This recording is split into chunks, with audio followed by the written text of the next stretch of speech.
வணக்கம் ஃப்ரெண்ட்ஸ். இன்றைக்கி கருப்பு மொச்சப்பயிறு வச்சு மொச்சப்பயிறு மசாலா செய்ய போகிறேன். அது செய்கிறது எப்படின்னு பார்ப்போம். அங்கே வீடியோக்குள்ளே போகலாம். ஃபஸ்ட்டு நான் பயிரை ஊற வைக்கலை. ஊற வச்சா ஒரு மாதிரி ஊறல் வாடை அடிக்குன்னு சொல்லிவிட்டு வறுத்து வேக வைக்க போகிறேன். ஃபஸ்ட்டு சட்டியில் நல்லா காய வச்சு நல்லா வறுத்துட்டு அதுக்கப்புறமா தண்ணி ஊற்றி வேக வச்சோம்னா கொஞ்சம் நேரத்துலேயே வந்துடும். நான் குக்கர்லேயும் வைக்கலை, பாத்திரத்தில் தான் வச்சு விட்ருக்கேன். அது நல்லா ஒரு பக்கம் வெந்துட்டுருக்கப்பையவும் இங்கிட்டு நம்ம அது பொடுசாக வெங்காயம் நல்லா வெங்காயமும் வெள்ளைப்பூடும் தனியாக மிக்ஸி ஜாரில் போட்டு நச்சு எடுத்து வச்சுக்கிடணும். அதுக்கப்புறம் தேங்காய் தனியாக அரைச்சி வச்சாச்சு. இப்போ தேவையான பொருளும் சட்டியை வச்சு எண்ணெயை ஊற்றி கடுகு உளுந்தம்பருப்பு போட்டாச்சு. கடுகு உளுந்தம்பருப்பு போட்டு தக்காளி நல்லா வதங்கினதும் இந்த நம்ம ஒன்று ரெண்டு நசுக்கி வச்சுருக்க வெங்காயத்தையும் போட்டு நல்லா வதக்கினதுக்கப்புறம் இஞ்சி பூண்டு விழுது. பூண்டு வெங்காயத்திலே போட்டிருக்கிறதுனால தனியாக இஞ்சி நசுக்கி போட்டாச்சு.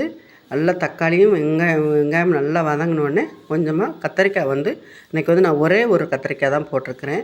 நிறையா மொச்சப்பயிறு மசாலா வேணும்னா கூட 2 கத்திரிக்காய் போட்டுக்கிடலாம். நான் இன்றைக்கி ஒரு கத்திரிக்காய் மட்டும்தான் போட்டிருக்கேன்.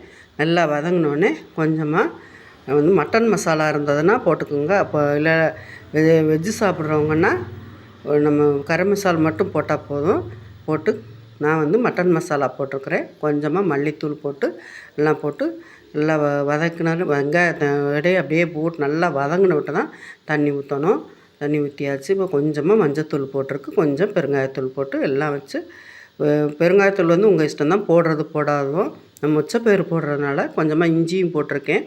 எல்லாம் போட்டு வதங்கினதும் நல்லா வதங்கி வேக வைக்கிறதுக்கு கத்திரிக்காய் எல்லாம் வெந்ததுக்கப்புறம் தான் நம்ம மொச்சப்பயிறு நல்லா வேக வச்சு போடுறதுனால கத்திரிக்காய் வேக விட்டுறலாம். மொச்சப்பயிரும் வெந்துருச்சு. தண்ணியெல்லாம் வடிகட்டிட்டு எடுத்து வச்சுருக்கிறேன். இப்போ கத்திரிக்காயும் நல்லா வெந்துருச்சு. அதோட மொச்சப்பயிறு எடுத்து போட்டாச்சு. போட்டு கொஞ்சம் நேரம் கொதிக்க விட்டு அதுக்கப்புறமா தேங்காய் அரைச்சி வச்சுருக்கேன். விழுது கொஞ்சம் நல்லா வலுவலுன்னு அரைச்சி வச்சுருக்கோம். கொஞ்சமாக ஊற்றினாலும் போதும். அப்படியே நல்லா வேக வச்சு தேங்காயும் போட்டு நல்லா வெந்ததுக்கப்புறமாவும் அப்படியே மூடி வச்சிடலாம். தண்ணியெல்லாம் வற்றணுங்கிறதுக்காக தண்ணி ஃபஸ்ட்டே கம்மியாக ஊற்றினோம்னா காயெல்லாம் வேகணும். அப்படிங்கிறதுனால கொஞ்சம் ஊற்றி வேக வச்சு மூடி வச்சாச்சு. அதோட கொஞ்சமாக தேங்காய் ஊற்றி நல்லா வெந்ததுக்கப்புறமா நல்லா மசாலா அப்படியே உருட்டி கூட்டு மாதிரி வந்ததுக்கப்புறம் எடுத்து கொஞ்சமாக மல்லித்தூள் தூவி வச்சோம்னா சூப்பராக இருக்கும். இது நம்ம கொஞ்சம் சப்பாத்திக்கும் வச்சு சாப்பிட்றதுக்கு நல்லாயிருக்கும். சப்பாத்திக்கு வைக்கிறதுனா இந்த மாதிரி தண்ணியாக இருக்கிறப்பையே இறக்கிக்கிடலாம்.